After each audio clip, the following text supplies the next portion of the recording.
Hello friends, welcome back to YouTube channel. ഞാനിന്നോടെ കുടുംബവിളക്ക് സീരിയലിലെ November 13 episode review ആണ് പറയുന്നത്. കുടുംബവിളക്ക് സീരിയലിലെ റിവ്യൂ പതിവായി ലഭിക്കുന്നതിന് വേണ്ടി ത്രില്ലിൻ സീരിയൽ ചാനൽ ദയവായി സബ്സ്ക്രൈബ് ചെയ്യുക.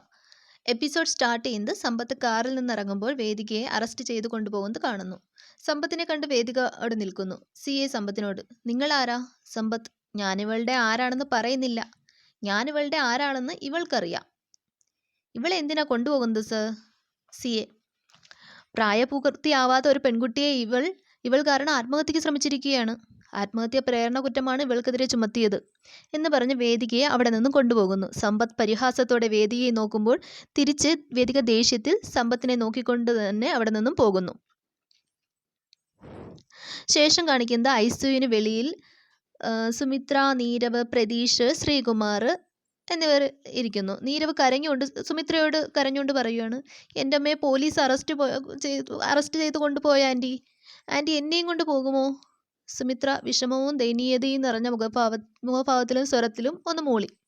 പ്രതീഷും ശ്രീകുമാറും ഇതൊക്കെ കണ്ട നിസ്സഹായ അവസ്ഥയിൽ തന്നെയായിരുന്നു. സിദ്ധാർത്ഥ് അവിടേക്ക് വരുന്നു. സുമിത്രയോട് സിദ്ധാർത്ഥ്, നിങ്ങൾ ചെയ്തത് വളരെ തെറ്റായിപ്പോയി. നിങ്ങളൊക്കെ എന്തിനാ വേദികയെ അറസ്റ്റ് ചെയ്യിച്ചത്? ശ്രീകുമാർ സിദ്ധാർത്ഥിനോടായി, നിങ്ങളൊരു മനുഷ്യനാണോ സിദ്ധേട്ടാ? സ്വന്തം മകളെ ഈ പരുവത്തിലാക്കിയവളെ അറസ്റ്റ് ചെയ്യിച്ചതിനെതിരെ വാദിക്കാൻ നിങ്ങൾക്ക് നാണമില്ലേ? പ്രതീഷ്, അച്ഛൻ ഇപ്പോഴും ആ സ്ത്രീയെയാ ന്യായീകരിക്കുന്നത്. ശീതളിന് ഈ ഗതി വന്നതിൽ അച്ഛന് ഒരു വിഷമവുമില്ല. ഇങ്ങനെ തരം താഴാൻ നാണമില്ലേ അച്ഛന്? പ്രതീഷിന്റെ മറുപടി സിദ്ധാർത്ഥിന് അത്ര രസിക്കുന്നില്ല. അധിക പ്രസംഗം പറയുന്നോ നീ? മകനാണെന്നൊന്നും നോക്കില്ല ഞാൻ. സുമിത്ര സിദ്ധാർത്ഥിനോടായി, മക്കൾ അധിക പ്രസംഗം പറയരുതെന്ന് നിങ്ങൾ ആഗ്രഹിക്കുന്നുണ്ടല്ലേ? അതിന് സാഹചര്യം ഒരുക്കിയത് നിങ്ങളാണ്. നിങ്ങളുടെ പ്രവൃത്തി മോശമായപ്പോഴാണ് മക്കൾ അധിക പ്രസംഗിക്കുന്നതെന്ന് ഓർക്കണം. ഇത്രയ്ക്ക് തരം താഴ്ന്നല്ലോ നിങ്ങൾ. സുമിത്രയുടെ മറുപടിയിൽ കലിപൂണ്ട സിദ്ധാർത്ഥ്, നീ കൂടുതലൊന്നും പറയണ്ട. ഇവനെ കൊണ്ട് ഇങ്ങനെയൊക്കെ പറയിപ്പിക്കുന്നത് നീയാണ്. ഇങ്ങനെ സംസാരിച്ചു കൊണ്ടിരിക്കുന്നതിനിടയിൽ സമ്പത്ത് അതുവഴി വരുന്നു. സമ്പത്തിനെ കണ്ട് സിദ്ധാർത്ഥും സുമിത്രയും ഞെട്ടുന്നു. നീരവ്, അച്ഛാ, അമ്മയെ പോലീസ് അറസ്റ്റ് ചെയ്തു. ഞാനും അച്ഛനോടൊപ്പം വരുന്നു. ശ്രീകുമാർ, നിങ്ങളാണോ സമ്പത്ത്? സമ്പത്ത്, അതെ, ഞാനാണ് സമ്പത്ത്. നിങ്ങൾ ശ്രീകുമാർ, ഇത് പ്രതീഷ് അല്ലേ? പ്രതീഷ്, ഞങ്ങളെയൊക്കെ എങ്ങനെ അറിയാം നിങ്ങൾക്ക്? സമ്പത്ത്, നിങ്ങളെല്ലാം എൻ്റെ മോൻ പറഞ്ഞ് എനിക്കറിയാം. ഇപ്പോൾ എൻ്റെ മോനെ കൊണ്ടുപോകാനാണ് ഞാൻ വന്നത്. സിദ്ധാർത്ഥ സമ്പത്തിനോടായി, നിങ്ങൾക്ക് വേദികയുടെ പെർമിഷൻ ഇല്ലാതെ നീരവിനെ എങ്ങനെ കൊണ്ടുപോകാൻ സാധിക്കും? സമ്പത്ത് സിദ്ധാർത്ഥിന് മറുപടി നൽകുന്നു. ആരുടെയെങ്കിലും പെർമിഷൻ വാങ്ങിച്ചിട്ടാണോ നിങ്ങൾ എൻ്റെ ഭാര്യയ്ക്കൊപ്പം ജീവിക്കുന്നത്?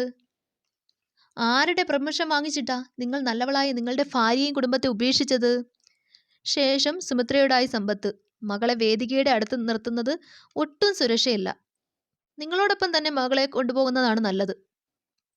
സിദ്ധാർത്ഥിനോടായി സമ്പത്ത് വീണ്ടും പറയുന്നു, വേദികയിൽ നിന്ന് എനിക്ക് കിട്ടാത്ത സന്തോഷം നിങ്ങൾക്ക് കിട്ടാൻ പോകുന്നില്ല. മറ്റുള്ളവരുടെ ദുഃഖങ്ങൾ കാണാൻ ആഗ്രഹിക്കുന്നവർക്ക് എന്നും ദുഃഖം മാത്രമേ ഉണ്ടാവൂ. ഇത്രയും പറഞ്ഞ് സമ്പത്ത് തിരികെ പോന്നു.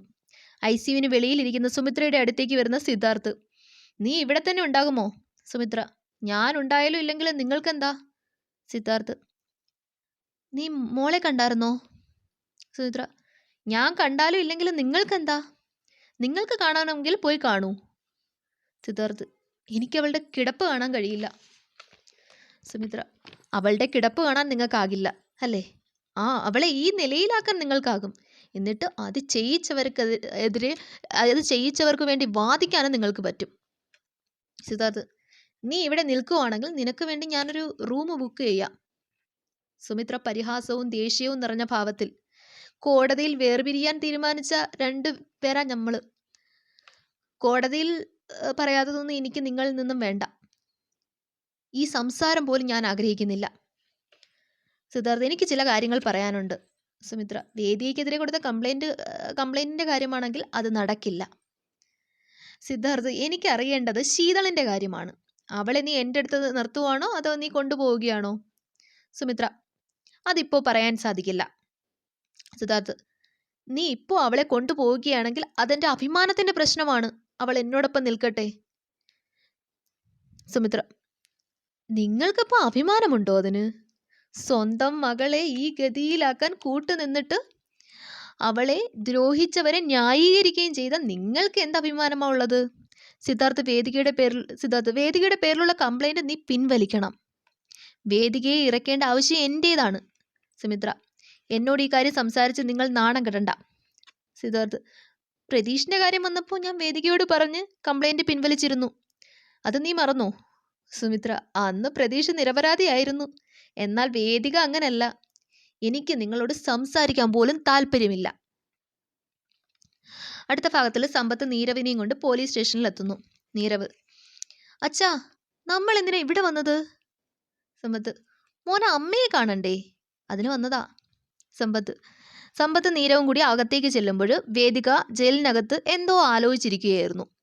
നീരവിനെ കണ്ടപ്പോൾ വേദിക്ക് സന്തോഷമാകുന്നു. സമ്പത്ത്, ഇറക്കിക്കൊണ്ടുപോകാനുള്ള വിചാരമാണെങ്കിൽ അത് വേണ്ട കേട്ടോ. വേദിക, സമ്പത്ത് എന്ന പേരിൽ പോലും എനിക്ക് പ്രതീക്ഷയില്ല. പിന്നെയല്ലേ നിങ്ങൾ ജയിലിൽ നിന്ന് ഇറക്കുമെന്ന് പ്രതീക്ഷിക്കുന്നത്? സമ്പത്ത്, പണ്ടൊരിക്കൽ എന്നെ ജയിലിൽ കയറ്റുമെന്ന് നീ വീരവാദം പറഞ്ഞത് ഓർമ്മയുണ്ടോ? അന്ന് നിന്റെ തല ഇതുപോലെ താഴ്ന്നല്ല ഇരുന്നത്, ഉയർന്നായിരുന്നു. എന്നിട്ട് നിനക്കാണെങ്കിൽ എന്നെ ജയിലിൽ കയറ്റാൻ പോയിട്ട് ഒരു പോറലേൽപ്പിക്കാൻ പോലും സാധിച്ചില്ല. ഇപ്പൊ ഇതാ നീ നിന്റെ നീച പ്രവൃത്തി കാരണം ജയിലിലായിരിക്കുന്നു. അത് കാണാൻ നിന്റെ മോനെയും കൊണ്ട് ഞാൻ വരേണ്ട ഗതിയായി. നിനക്കന്ന് എന്ത് അഹങ്കാരമായിരുന്നു? വേദിക, ഭൂതകാലം ഓർക്കാൻ ഞാൻ ഇഷ്ടപ്പെടുന്നില്ല, അത് പറയണമെന്നില്ല. സമ്പത്ത്, ഭൂതകാലം ഞാൻ മറന്നിട്ടില്ല വേദികയെ, പലതും നീ അറിഞ്ഞു തുടങ്ങാൻ പോണതേ ഉള്ളൂ. ഇത്രയും പറഞ്ഞുകൊണ്ട് തന്നെ നീരവുമായിട്ട് സമ്പത്ത് അവിടെ നിന്നും പോകുന്നു. നീരവ് പോകുന്നത് നിസ്സഹായ അവസ്ഥയിൽ വേദിക നോക്കിക്കാണുന്നു. സിയയുടെ മുറിയിലേക്ക് സമ്പത്ത് എത്തുന്നു. സിയെ, ഭാര്യയെ ഇറക്കിക്കൊണ്ടുപോകാൻ വന്നതാണോ നിങ്ങൾ? എങ്കിൽ അത് നടക്കില്ല. സമ്പത്ത് സിയോടായിട്ട്, സർ, ഞാൻ വന്നത്. സിയെ, മനസ്സിലായി, പക്ഷെ അത് നടക്കില്ല. അത് നടക്കണമെങ്കിൽ നിങ്ങൾ സുമിത്രയുടെ കാല് പിടിക്കേണ്ടി വരും. മുൻപൊരിക്കൽ ഈ സ്ത്രീ സുമിത്രയുടെ മോനെതിരെ ഒരു കംപ്ലൈന്റ് തന്നിരുന്നു. കേട്ടപാടെ ഞാൻ അവനെ പിടിച്ച് 2 എണ്ണം പൊട്ടിച്ച് ജയിലിൽ ഇടുകയും ചെയ്തു. പിന്നെയാ ആ സ്ത്രീയെക്കുറിച്ച് പലതും ഞാൻ അറിഞ്ഞത്. സുമിത്ര ഒരു പരാതി തന്നിരുന്നെങ്കിൽ കിഴവനെ അവളെയും തൂക്കി അകത്തിട്ടേനെ ഞാൻ. സമ്പത്ത്, എനിക്ക് പരാതികളൊന്നുമില്ല സാർ. പരാതികൾ ഉണ്ടായിരുന്നൊരു സമയമുണ്ടായിരുന്നു. എന്നാൽ അന്നൊന്നും എന്നെ സഹായിക്കാൻ ആരും ഉണ്ടായിരുന്നില്ല. സിയെ, പിന്നെ നിങ്ങൾക്ക് എന്താ വേണ്ടത്? ഈ കുട്ടിയുടെ കസ്റ്റഡിയാണോ നിങ്ങളുടെ പ്രശ്നം? അതെ സാർ.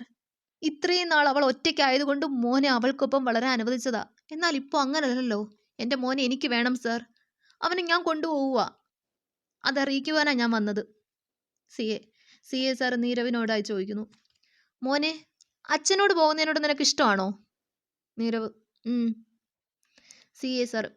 മിസ്റ്റർ സമ്പത്ത്, സ്വന്തം ഭാര്യ മറ്റൊരു പുരുഷന്റെ കൂടെ ജീവിക്കുന്നത് കണ്ട് നിൽക്കേണ്ടി വന്ന നിങ്ങളുടെ അവസ്ഥയോർത്ത് എനിക്കും വിഷമമുണ്ട്.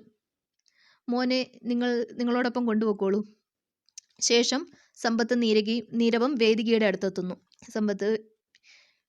സമ്പത്ത് വേദികയോടായിട്ട്, വീണ്ടും വന്ന് നിന്റെ മുഖം കാണണമെന്ന് ആഗ്രഹിച്ചതല്ല, എന്നാൽ വരേണ്ടി വന്നു. വേദിക, നിങ്ങളുടെ മുഖം കാണണമെന്ന് എനിക്കും ആഗ്രഹമില്ല. എൻ്റെ മകനെ നിങ്ങൾ ഇവിടെ നിർത്തിയിട്ട് പോയാൽ മതി. സമ്പത്ത്, മുൻപ് നീ ഇതുപോലെ പറയുമ്പോൾ നിയമത്തിന്റെ ആനുകൂല്യം നിനക്കുണ്ടായിരുന്നു. എന്നാൽ ഇപ്പോൾ നിന്റെ കൂടെ താമസിക്കുന്നവന്റെ സപ്പോർട്ട് മാത്രമേ നിനക്കുള്ളൂ എന്ന പഞ്ച് ഡയലോഗ് പറഞ്ഞ് നീരവിനെയും കൊണ്ട് അവിടെ നിന്നും പോകുന്നു. വേദിക നിസ്സഹായതയോടെ നോക്കി നിൽക്കുന്നതോടെ എപ്പിസോഡ് അവസാനിക്കുന്നു. Thank you.